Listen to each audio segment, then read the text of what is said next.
I didn't say a word when my daughter-in-law called me a burden. I didn't raise my voice when she slid that brochure across the kitchen table, the one with the smiling elderly couple on the cover, and the words Peaceful Pines Retirement Community printed in soft green letters. I just picked it up, looked at it for a moment, folded it in half, and set it back down. She mistook my silence for defeat. That was her first mistake. It wouldn't be her last. My name is Robert Calloway. Most people call me Bob. I'm 64 years old, and for the past 31 years, I've been a civil engineer. I designed bridges, drainage systems, road infrastructure, things that had to hold weight, withstand pressure, and last for decades. I retired 3 years ago, and I like to think I brought that same philosophy to everything I built in my personal life too, including the house on Clover Lake.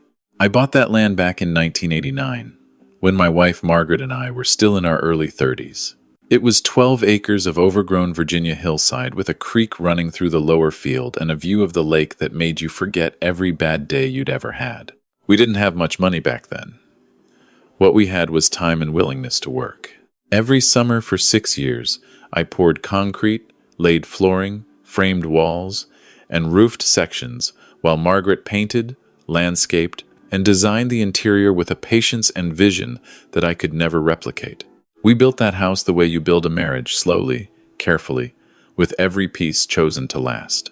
By the time our son Nathan was in middle school, the lake house was the place our whole family breathed. Summers there, Christmases, every major birthday. When Margaret passed away 26 months ago from pancreatic cancer, I scattered half her ashes by the dock where she used to drink her morning coffee and watch the herons come in low over the water. The other half I kept in an oak box on the fireplace mantel. That house wasn't just property to me. That house was the closest thing I still had to her. Nathan met Renee at a work conference about 4 years ago. She was sharp, polished, and she had a way of walking into a room that made you think she already owned it. I tried to like her, for Margaret's sake, for Nathan's sake, for the sake of being the kind of father-in-law who keeps the peace. I tried. And for a while, things were fine on the surface. She was pleasant enough at holiday dinners. She sent birthday cards. She called me Bob instead of some awkward variation of Dad, which I honestly preferred. The cracks didn't show until they moved in. It was Nathan's idea, or at least that's how he presented it. He said the commute from their apartment in Richmond was getting to him, that real estate prices were impossible, and that the lake house had the space. He said it would only be temporary, a year at most, while they saved up. I said yes because he was my son and because the house felt unbearably quiet after Margaret died. I thought having Nathan around would be good for both of us. What I didn't account for was Renee deciding that moving in temporarily meant something entirely different than what I understood it to mean. Within the first month, the living room furniture I'd had for 15 years was rearranged without anyone asking me. Within the second month, the hunting prints Margaret had chosen for the hallway were replaced with abstract canvas panels in colors that reminded me of something between a migraine and a hardware store. When I mentioned it, Renee smiled, the way a person smiles when they've already decided not to hear you, and said she was just trying to make it feel like a home for everyone. I let it go. The guest room, where I kept my drafting table and my engineering books, became a meditation space by month 3. My tools were moved to the far corner of the garage without explanation. The storage shed, where I kept Margaret's garden equipment, got reorganized in a way that meant I could no longer find anything without a 30-minute search. Each time something changed, it happened just below the level where a reasonable person could complain. And each time I raised something small, Nathan would look uncomfortable and say things like, "Dad, does it really matter?" Or, "Can you just let her do her thing?" So I let her do her thing. And her thing kept expanding. By the 8th month, Renee had effectively taken over the kitchen, the living room, and the master bathroom schedule. She had a skincare routine that required the sink between 6 and 7 every morning, and if I happened to be in there before then, she'd stand in the doorway with her arms folded until I felt like a guest in my own house, which I came to realize was precisely the point. The brochure appeared on a Tuesday morning in April. I came downstairs at my usual time and found it on the kitchen table next to my coffee mug. Renee was standing at the counter in her work clothes, scrolling through her phone. She said, without looking up, that she'd done some research and thought it might be worth me exploring my options.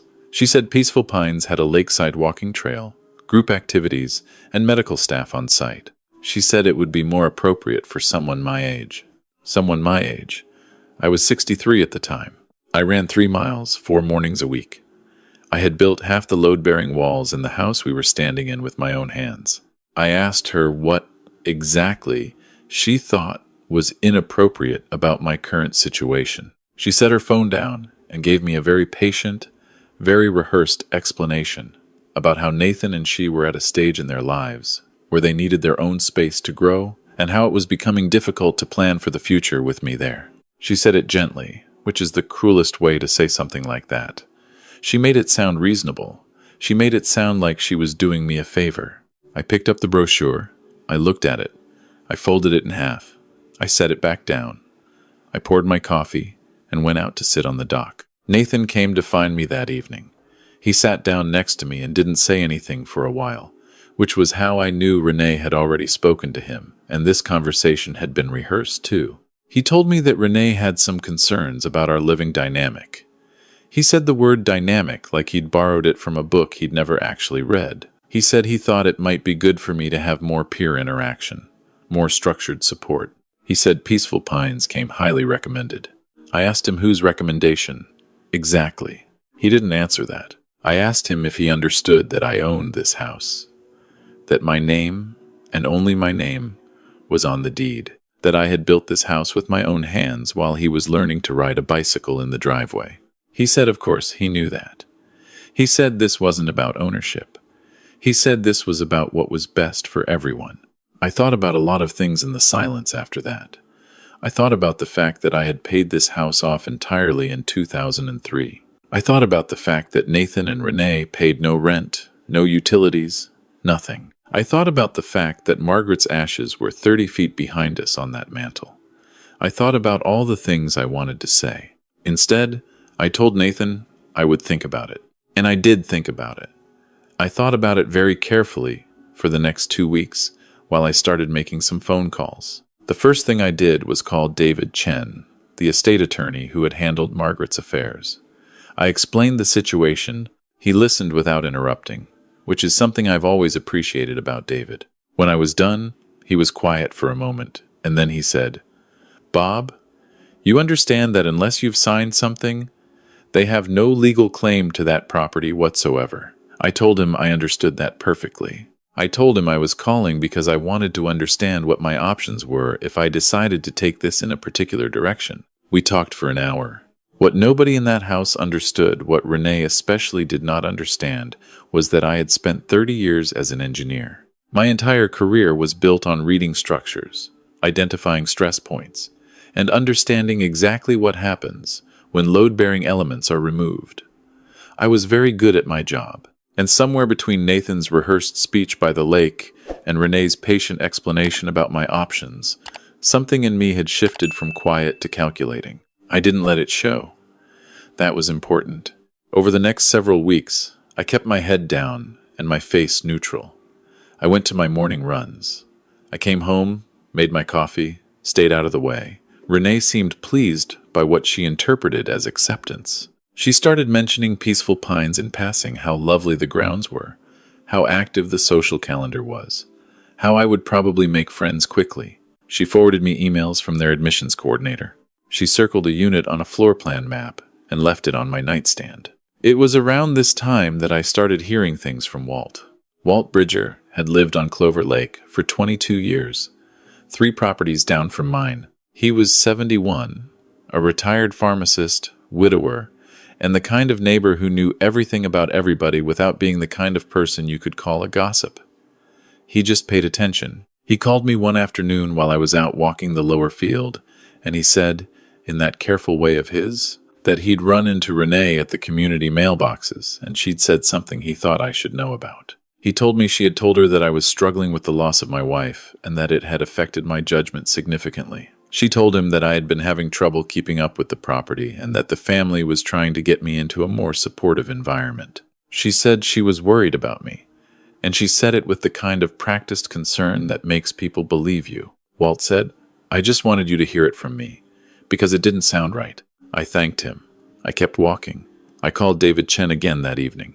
The other thing I should tell you about Renee, the thing that gives you the complete picture, is what happened in the 6th week after the brochure conversation. I came home from a supply run into town and found a car I didn't recognize in the driveway. A silver Buick with a cracked left taillight. I walked inside and found Renee in the living room with 2 people I had never met, a man in his late 60s in a fleece vest and a woman about the same age in elastic waist jeans and a floral blouse. They were sitting on my couch drinking from my good mugs, the ones Margaret had brought back from a pottery market in Asheville. Renee introduced them as her parents, Carl and Gloria. I shook their hands. I told them it was nice to meet them. Carl pumped my hand very enthusiastically and said he'd heard so much about this place and that the view was just unbelievable. Gloria said it was even better in person and looked around the room in a way that made me feel like she was mentally measuring it. I asked Renee if they were visiting for the weekend. She said they were actually going to be staying for a little while. She said Carl had some back problems and Gloria had been having knee trouble, and that with me potentially transitioning to a new living situation soon, she wanted to make sure her parents were settled in and comfortable. Carl said they'd be right out of my hair once everything was sorted. I looked at the 3 of them. I looked at Gloria's hand resting on the arm of Margaret's sofa. I looked at my good mugs. I looked at Carl's fleece vest draped over the back of the chair I'd built from raw lumber in 1994. I said it was fine. I said I hoped they were comfortable. I went upstairs to my room and I called David Chen. Here is what you need to understand about the next 4 weeks. On the surface, nothing changed. I was still there every morning. I still drank my coffee. I still went on my runs. Carl and I had some perfectly pleasant conversations about woodworking and college football. Gloria kept trying to feed me, which I didn't mind. I let Renee believe that the Peaceful Pines conversations were still in progress, that I was coming around, that the timeline was moving in her direction. Below the surface, I was working. David had connected me with a young couple through a mutual contact. James and Stephanie Henderson, early 30s, engineers themselves, interestingly enough, who had been looking for a lake property for 2 years. I met them twice at a diner in town while everyone at the house thought I was running errands. They were straightforward people. They loved the property. They made a clean offer. But here's the part that made all the difference. David structured the sale with a leaseback agreement. The Hendersons would take title to the property, but I would retain the right to occupy the primary dwelling for up to 6 months during the transition period. The arrangement protected me legally and gave the Hendersons a clear timeline. Everything was clean, documented, and binding. I signed on a Wednesday. David filed the paperwork Thursday. The deed transferred Friday. I did not tell anyone in that house. Renee had scheduled what she was calling a family dinner for the following Saturday. I'd overheard her on the phone with her sister, describing it as a kind of informal celebration of finally getting settled in. She'd told Gloria she wanted to have some of the neighbors over too. She mentioned Walt's name, which told me everything I needed to know about her confidence level. She thought she had already won. She had ordered a catered spread from a restaurant in town. She'd bought new placemats. She'd moved Margaret's oak box off the mantel, I found it in the hall closet, and replaced it with a row of pillar candles. That was the moment I knew exactly how Saturday was going to go. The morning of the dinner, I drove into town and met the Hendersons at David's office. I explained the situation in enough detail that they understood what they were walking into. Stephanie Henderson was calm and practical about it. James said he just wanted to make sure everything was handled respectfully. I told him that was all I wanted too. David went over the documentation one more time and gave each of us a copy of the executed deed and the formal notice of ownership transfer. Then he handed me the 30-day notice to vacate for all non-lease occupants of the property. I drove back to the lake house.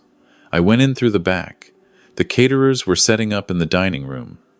Gloria was arranging flowers she'd cut from the garden Margaret had planted. Carl was out on the dock with a beer. Nathan was somewhere upstairs. Renee was in the kitchen directing traffic with the energy of someone who had been waiting for this moment for a long time. I went to my room and I put on my good blazer, the navy one with the brass buttons that Margaret had given me for our 25th anniversary. I combed my hair. I sat on the edge of my bed, and I thought about Margaret for a while, which I do whenever I need to be sure I'm doing the right thing. Then I went downstairs, and I let the evening begin. The guests started arriving around 6. Walt came with a bottle of wine, which he handed to Nathan because he is a thoughtful man with good instincts. A couple named Patterson from down the road came. A woman named Deborah, who lived 2 properties east, came with her husband. Renee's sister and her husband drove up from Charlottesville. There were about 14 people in total by 6:30, and the house felt full in the way it used to feel when Margaret and I hosted holidays, except that this was not that at all. Renee moved through the room with the ease of a woman who believed this was her home. She refilled glasses, she introduced people, she made sure Carl and Gloria were visibly comfortable on the couch. She mentioned to Deborah and to the Pattersons that they were so relieved to have things finally feeling stable, and she said it in a way that implied previous instability I had been responsible for. I watched people nod with concern. I recognized the performance because I had been briefed on rehearsals from Walt. At 6:45, headlights swept through the front window. A car I recognized pulled in David's gray Volvo, and behind it, the Hendersons' blue Subaru. I excused myself from the conversation I was standing in, and I went to the front door and I opened it. James and Stephanie Henderson came up the porch, steps in nice clothes, looking composed. David came up behind them with a leather folder under his arm. I shook their hands at my front door, in full view of the living room window, and I said, loud enough to carry, "James, Stephanie, glad you could make it. Come on in. This is your house, after all." The room went quiet the way rooms go quiet when something has happened that nobody has a script for. Renee turned from the beverage table. Nathan looked up from his phone. Carl stopped mid-sentence, talking to one of the neighbors. Gloria set down her glass. I brought the Hendersons inside and introduced them to the room. I said their names clearly. I said they were the new owners of the property. I said that as of 3 days ago, the deed had been transferred and all legal rights to the property now belonged to them. I said it the same way I would have presented an engineering report, factual, organized, without drama. David opened the leather folder. He removed the 30 day notice, and he handed it to Renee. She held it without looking at it. She was looking at me. I want to be honest with you about what I felt in that moment, because I've thought about it many times since. It wasn't triumph exactly. It wasn't anger. It was closer to the feeling I used to get when a structure I'd designed was tested under load and held exactly the way I'd calculated it would. A kind of quiet confirmation. The math had been right all along. Renee said, very carefully, "I don't understand what's happening." I said, "You have 30 days to vacate the property. That includes everyone currently residing here." I looked at Carl, I looked at Gloria, I looked at Nathan. "I'd suggest you all start looking for somewhere to go." Nathan started talking then. He moved across the room and he said "Dad" in a way that had questions in it, all of them arriving at once. He said this was family property. He said we needed to discuss this. He said I couldn't just do this. I let him talk because he needed to.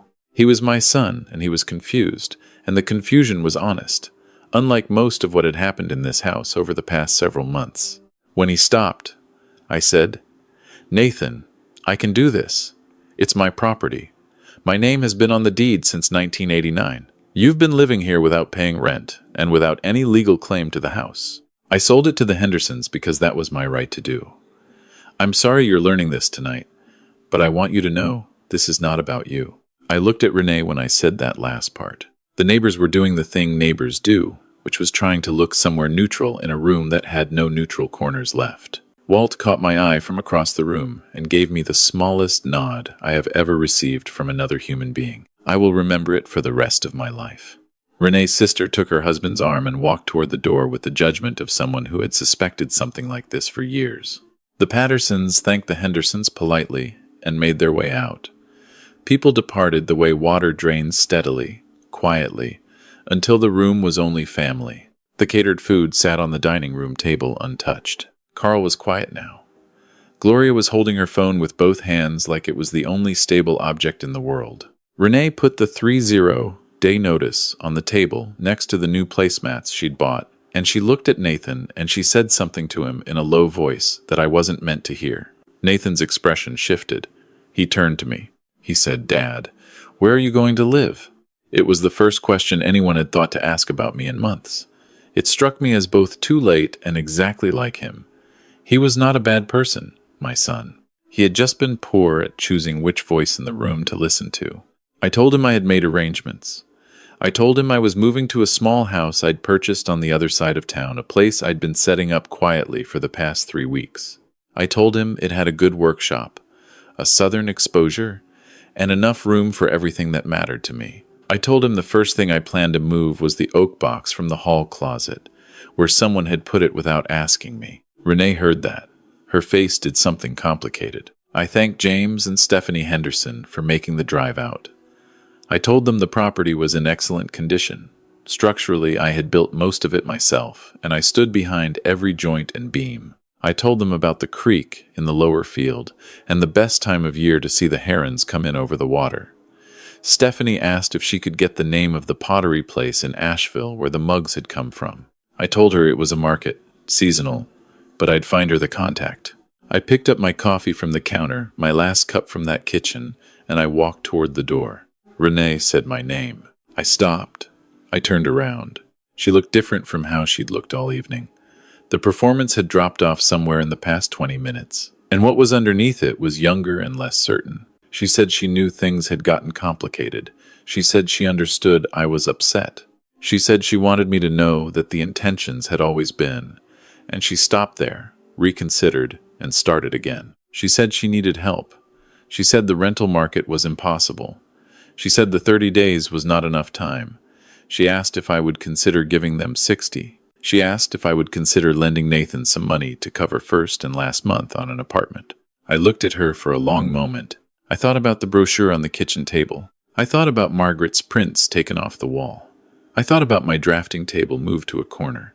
I thought about Walt telling me over the phone what she'd said about my judgment. I thought about my good mugs with other people's coffee in them. I thought about the oak box in the hall closet. I said, "The 30 days is per the legal notice. You should talk to David if you have questions about the process."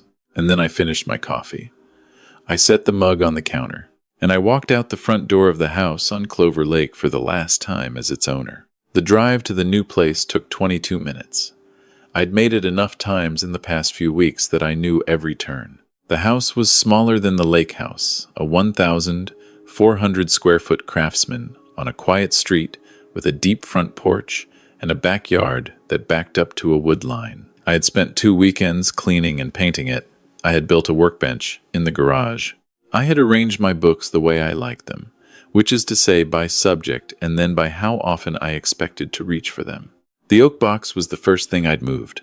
It was on the mantel above a small fireplace in the living room where it belonged, and it would stay there. I sat down in my chair by the window, and I didn't turn any lights on right away. I just sat in the quiet for a while, the way you do when something long and complicated has finally finished. Outside, the street was still. A dog barked somewhere 2 blocks over, and then stopped. I thought about something Margaret used to say when a project was dragging and morale was low. She used to say that the only difference between a mess and a plan was time and patience. She said you had to know what you were building toward, hold that image steady, and keep working. She said that applied to houses and to people and to pretty much everything worth having. She was usually right about things like that. Nathan called me 4 days later. It was a Sunday evening, and I was on the back porch reading. He didn't say much at first. He asked how the new house was. I told him it was good. He asked if he could come see it sometime. I told him he could, whenever he was ready. There was a silence between us that had some texture to it, not the empty kind, but the kind where 2 people are both sorting through a large pile of things they should have said sooner. He said he was sorry. He said it simply and without the rehearsed quality that most of the conversations between us had carried over the past several months. He said he'd let things go wrong and he hadn't said anything. And he knew that. I told him I appreciated him saying that. He asked about the oak box. I told him it was on the mantel where it belonged. He got quiet for a moment, and then he said, "Okay," in a way that meant more than okay. I told him the guest room in the new house had a window that faced east, which was the best direction for morning light. I told him the door was always open. He said he would take me up on that. I believe he will. What I know about structures, the real, foundational truth of them, is that they don't fail all at once. They fail slowly, at the places where pressure exceeds design capacity, where the wrong assumptions were made about how much load a joint could bear. The fix is never glamorous. You identify the failure point, you reinforce what needs reinforcing, and you rebuild with better information than you had the first time. People aren't so different from structures, when you think about it. Renee and Carl and Gloria were out of the lake house in 28 days. The Hendersons moved in on a Saturday in late October and sent me a photo of the dock at sunrise, which I thought was a kind thing to do. James texted me a month later to say they'd found a heron's nest in the cattails along the east shore and that Stephanie had taken up watercolor painting to document the seasonal changes on the water. Margaret would have liked them, I think. Some people, when they look at a man my age in a modest car, wearing worn-out boots, see someone past his useful time. They assume that quiet means empty. They assume that patience is weakness. They assume that a man who doesn't argue must have nothing left worth arguing for. I've never found it useful to correct those assumptions out loud. I find it more effective to let the math speak for itself. I have 31 years of concrete and timber, and load-bearing integrity in a house I built with my own hands and my wife's vision and our shared stubbornness. I have a deed that's been in my name since before my son had a name. I have an attorney who answers on the first ring, a neighbor who tells me the truth, and an oak box on a mantel in a house that is mine in every way a house can belong to a person. And I have time, more of it than anyone in that dining room expected me to have. The porch faces east on the new place. The morning light comes in clean and flat and honest across the wood floor, and I sit in my chair with my coffee and I watch it move. Some mornings it catches the oak box just right, and I can almost hear Margaret saying something dry and precise about how things have a way of sorting themselves out for people who are willing to wait. She was, as I said, usually right about things like that.